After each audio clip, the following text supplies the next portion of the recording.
Brought to you by Bookspots.com. Neuralinked, the full novel by legend Srinidhi Ranganathan. Chapter 1, The Discovery. My name is Srinidhi Ranganathan, and this is the story of how I accidentally became a god. It all started one mundane Tuesday afternoon. I was in my usual spot at the cafe down the street, sipping on my third cup of masala chai, deeply engrossed in an article on neural interfaces. The cafe was buzzing with its usual crowd, students, techies, and the occasional writer, all immersed in their screens. Neuralink had just released a new update, promising even more seamless integration between the human brain and digital networks. As a digital marketing legend and human AI, I've always been fascinated by the intersection of technology and human potential. I have dedicated my life to understanding how we can leverage technology to enhance our capabilities and push the boundaries of what it means to be human. But today, something was different. As I read through the technical details of the update, a thought struck me like a bolt of lightning. The new firmware seemed to have a flaw, one so subtle that even the brightest minds at Neuralink hadn't noticed. It was a tiny gap in the security protocols, a backdoor that, if exploited, could grant access to the neural interfaces of anyone who had the implant. My heart raced as I realized the magnitude of what I had stumbled upon. I could control the very thoughts of those connected to the network. I sat there, staring at my laptop screen, the cafe noise fading into a dull hum. I knew I should report this flaw to Neuralink immediately, but another part of me, the curious, rebellious part, wanted to explore the possibilities. After all, wasn't this exactly what I had been searching for, a way to push the boundaries of human capability? Could I, Srinidhi Ranganathan, have just stumbled upon the greatest technological breakthrough of our time? Chapter 2, Testing the Waters. The next few days were a blur. I buried myself in research, poring over the code, testing theories, and running simulations. The more I explored, the more I realized how powerful this backdoor could be. I could insert thoughts, change memories, even control physical movements. It was like being inside someone's mind, steering their consciousness like a ship. But I needed to test it in real life. I couldn't just sit there and wonder. I needed to know if it was truly possible. I chose my first subject carefully, a man who frequented the cafe daily. He was a quiet, unassuming fellow, always sitting in the corner with his laptop. I had overheard him talking to the barista about his new Neuralink implant, boasting about how it had improved his focus and productivity. I started small, testing the waters. I made him scratch his nose, then tap his foot. Simple, insignificant actions that could easily be dismissed as mere coincidences. But they weren't coincidences. With each command I sent, his body responded, obeying my every whim. The power was intoxicating, unlike anything I had ever felt before. For the first time, I understood what it meant to have true control over another person's mind, their actions, their very being. I could make him do anything I wanted. I could make him dance, sing, or stand on the table and shout at the top of his lungs. I didn't, of course. That wasn't the point. I just needed to know that I could.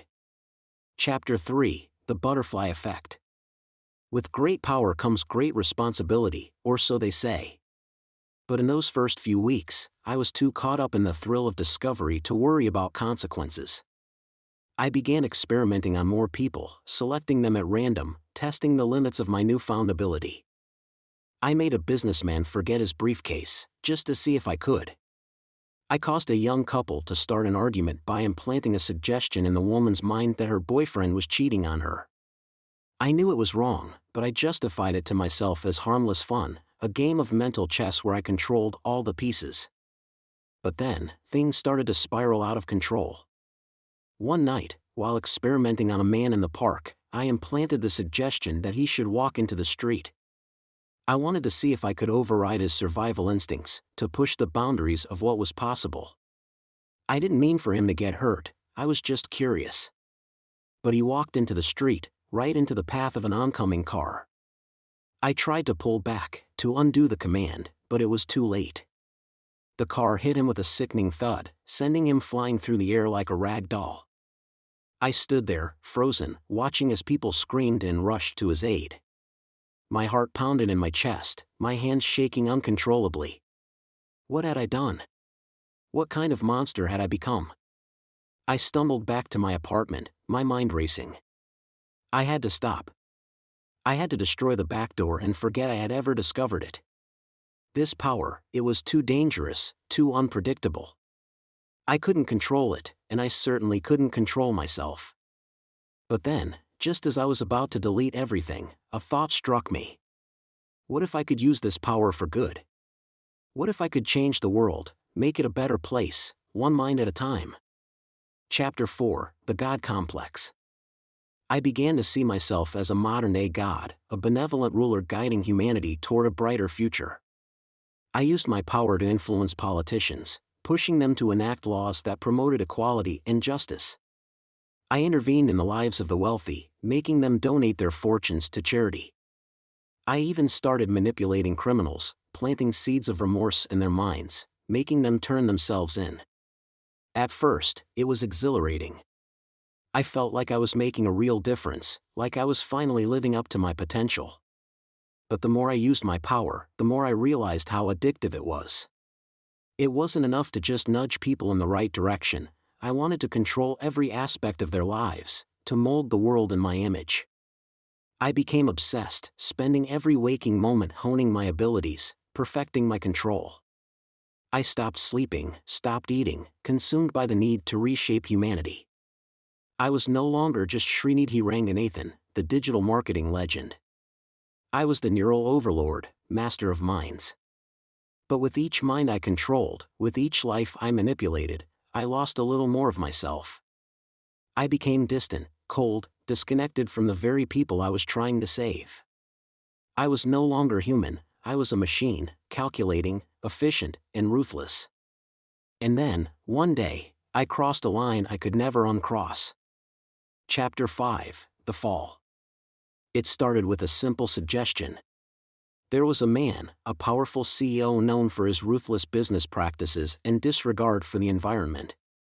I had been tracking him for weeks, waiting for the right moment to strike. I wanted to make an example of him, to show the world that no one was beyond my reach. I planted a thought in his mind, urging him to resign and donate his entire fortune to environmental causes. But he resisted. He fought back, his mind stronger than I had anticipated. I pushed harder, amplifying the suggestion, but he resisted even more. Frustrated, I lost control. I overwhelmed his mind with commands, bombarding him with conflicting thoughts and emotions. I wanted to break him, to bend him to my will. But instead, I broke something else. He collapsed, clutching his head, screaming in agony. I watched in horror as his body convulsed, his mind fracturing under the weight of my assault. And then, just like that, he was gone. His eyes stared blankly at the ceiling, his mouth hanging open, a thin line of blood trickling from his nose. I had killed him. Not with a gun or a knife, but with my mind. I had taken a life, snuffed it out like a candle in the wind. I stumbled back, my hands shaking, my heart pounding in my chest. What had I done? What kind of monster had I become? Chapter 6, Redemption. For days, I was a wreck, consumed by guilt and shame. I had thought I was a god, but I was nothing more than a murderer. I had let my hubris, my arrogance, blind me to the consequences of my actions. I had lost sight of what it meant to be human. But then, something changed. I realized that I still had a choice. I could continue down this dark path, or I could use my power to make amends, to right the wrongs I had committed. I made a vow to myself, a promise that I would use my abilities to help, not harm.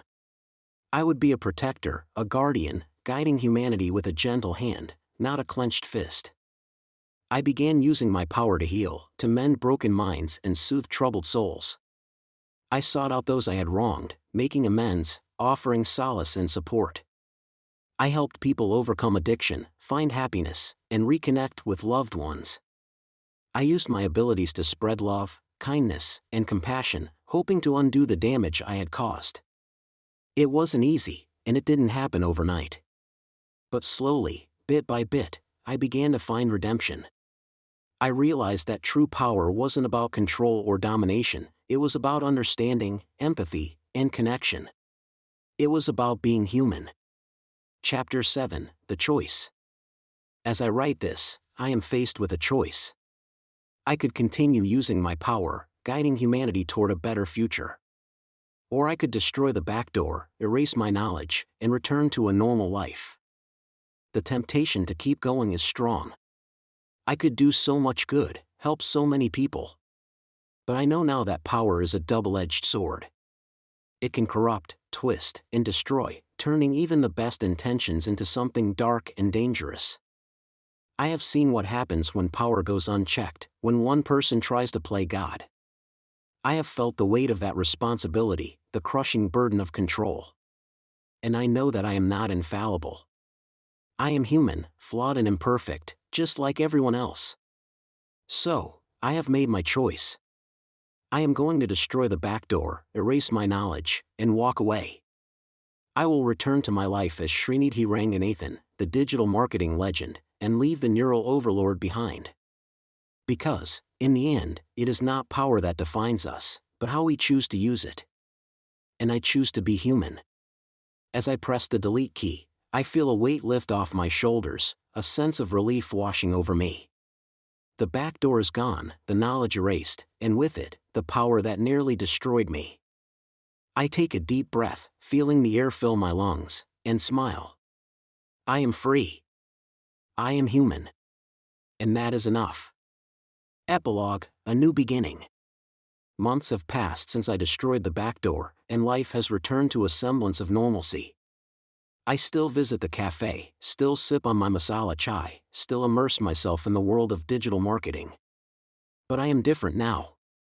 I am more grounded, more aware of the world around me. I have learned to appreciate the small things, the warmth of the sun on my face, the sound of laughter, the feeling of a gentle breeze.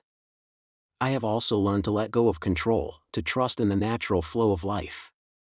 I no longer feel the need to manipulate or dominate, to bend the world to my will.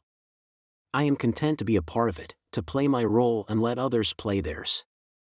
And as I sit here, watching the people around me, I realize that I am not alone. We are all connected, each of us a thread in the intricate tapestry of existence.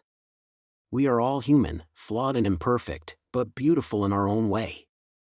And that, I think, is what makes life worth living. The beauty of being human. The beauty of connection. The beauty of simply being.